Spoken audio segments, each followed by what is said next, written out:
This is the Holy Gospel according to St. Luke, the 4th chapter. Glory to you, O Lord. Then Jesus began to say to all in the synagogue in Nazareth, "Today this scripture has been fulfilled in your hearing."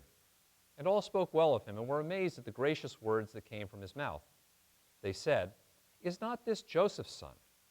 He said to them, "Doubtless you will quote to me this proverb, 'Doctor, cure yourself.' And you will say, 'Do here also in your hometown the things that we have heard that you did at Capernaum.'" And he said, "Truly I tell you, no prophet is accepted in the prophet's hometown. But the truth is, there were many widows in Israel in the time of Elijah, when the heaven was shut up 3 years and 6 months, and there was a severe famine over all the land. And yet Elijah was sent to none of them, except to a widow at Zarephath in Sidon. There were also many lepers in Israel in the time of the prophet Elisha, and none of them was cleansed, except Naaman the Syrian." When they heard this, all in the synagogue were filled with rage. They got up, drove him out of the town, and led him to the brow of the hill on which their town was built, so that they might hurl him off the cliff. But he passed through the midst of them and went on his way. The Gospel of the Lord. So, what's in it for me? That is a question that most of us never let slip past our lips because it sounds so arrogant and so selfish. And often it is. What's in it for me is a way often of asking why I should care, or act, or even pay attention. But in fact, at least beneath the surface, we all ask that question in a variety of situations, and it's not always wrong to ask. For example, sometimes it's good to ask, at least to ourselves, what's in it for me when somebody is trying to sell me something? Is this thing or this service that's being offered to me something that will actually benefit me, or is this just somebody trying to separate me from my money? What's in it for me?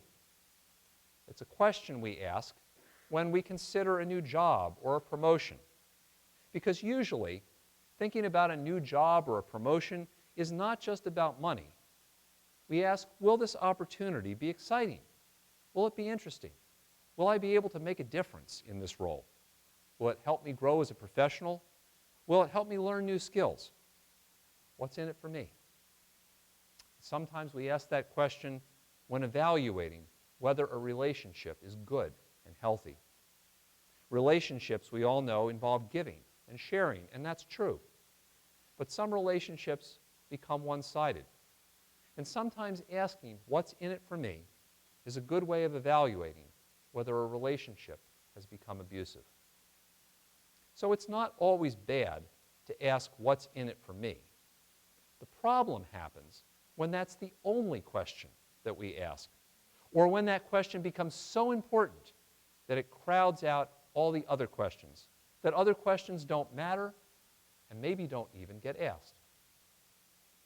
This seems to be the issue that Jesus encountered when he returned home to Nazareth and began to teach in his hometown synagogue. Although Luke hasn't clued us in on what Jesus has been up to before he arrived home, apparently Jesus had spent some time in other places like Capernaum and done some pretty amazing things. Folks in Nazareth had heard about it. And so as Jesus sat and taught, there clearly was some conversation in which folks said, in one way or another, "You know, Jesus, we've heard you did some pretty cool stuff in other places, but you're home now. So, what's in it for us? What you going to do for us?" And then Jesus starts to remind them of guys like Elijah and Elisha, two of the most famous and revered prophets in Israel. And Jesus points out that the importance of these two prophets was what God did through them, even if it wasn't for the people of Israel. Implicit in this exchange is Jesus' call to ask not just what's in it for us, but what is God doing through us? Indeed, if the folks in Nazareth were willing to entertain that question, they might have seen things in some really new ways. What has God done through us? Well, he raised up Jesus, and we were part of the team of people that did that. We helped raise him. What has God done through us? He sent out somebody from us who's making the power and presence of God known throughout Galilee. What has God done through us? God has involved us in his plan and shown us that we are not just a town that's the butt of other people's jokes, because that's the only other thing we know about Nazareth from the New Testament. It was frequently the butt of jokes. But God had made them part of the plan. God had done something through them. But it seems, at least on that day and among that group, that people were too hung up on the question of what's in it for me. They didn't want to consider the other questions. And so they got mad and they drove Jesus out of town.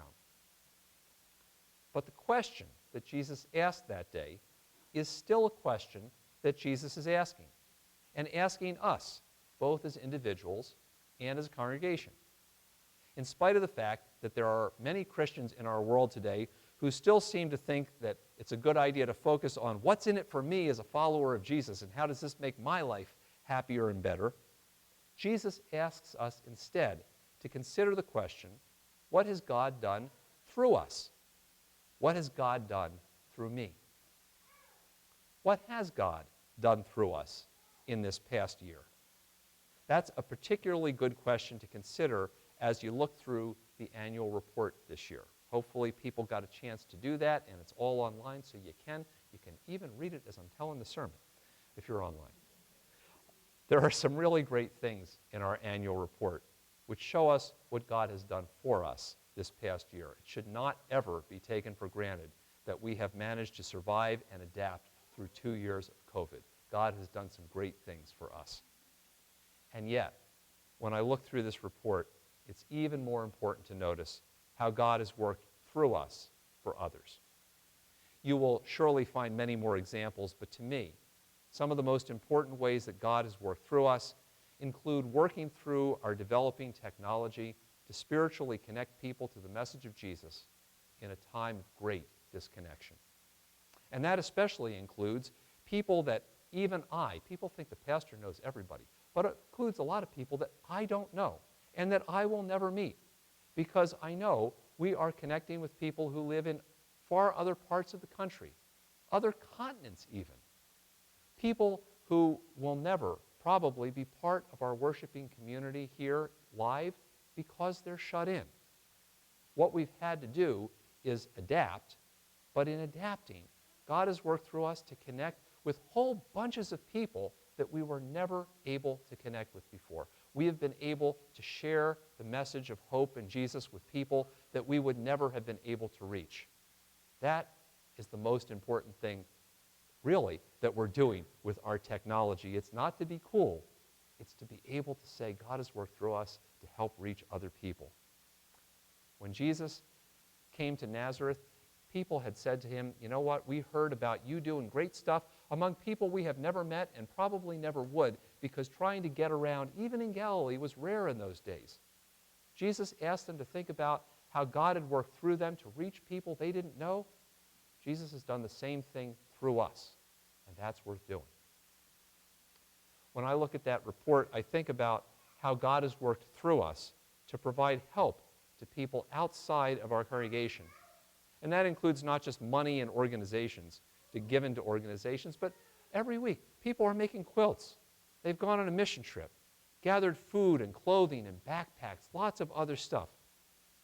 Over this whole time of the pandemic, we have put these bins out here that I talk about every week, to collect food for Gaithersburg Help.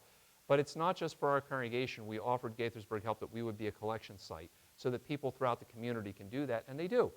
So sometimes not only do we not know who gets the food, we don't even know who's given the food. Nothing's happened for us, but through us, God is making a huge difference in the life of people in our community. Those are the kinds of things that we should be most happy about, not because God has done something for us, but because of what God continues to do through us. And sometimes, some of the stuff that is most important that we do every week is how God works through us to offer safe spaces for people to meet, not just our own congregation. I have been here at night sometimes when hardly anybody else is, but one of our NA groups is meeting here. There are more people out in the parking lot and in this building sometimes than there are for worship, because people in our community need help, and we offer safe space. And it's something that people should recognize when you're looking at the budget and you're going, well, we're providing, we got light and heat and blah, blah, blah, and all this other kind of stuff. It's just, we are providing safe spaces for people who really need help and who really need to gather to be able to heal. We don't know, mostly, who a lot of those people are, because the A stands for anonymous.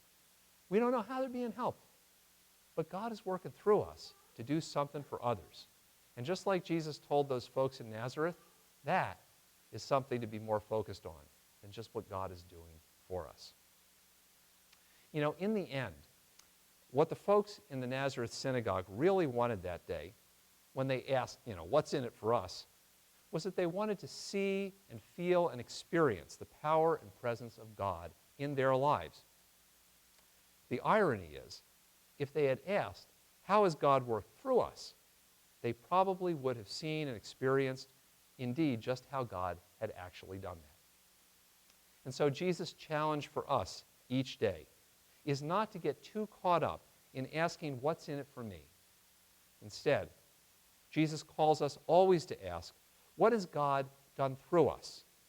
And what is God doing through us and through me and through you right here and right now?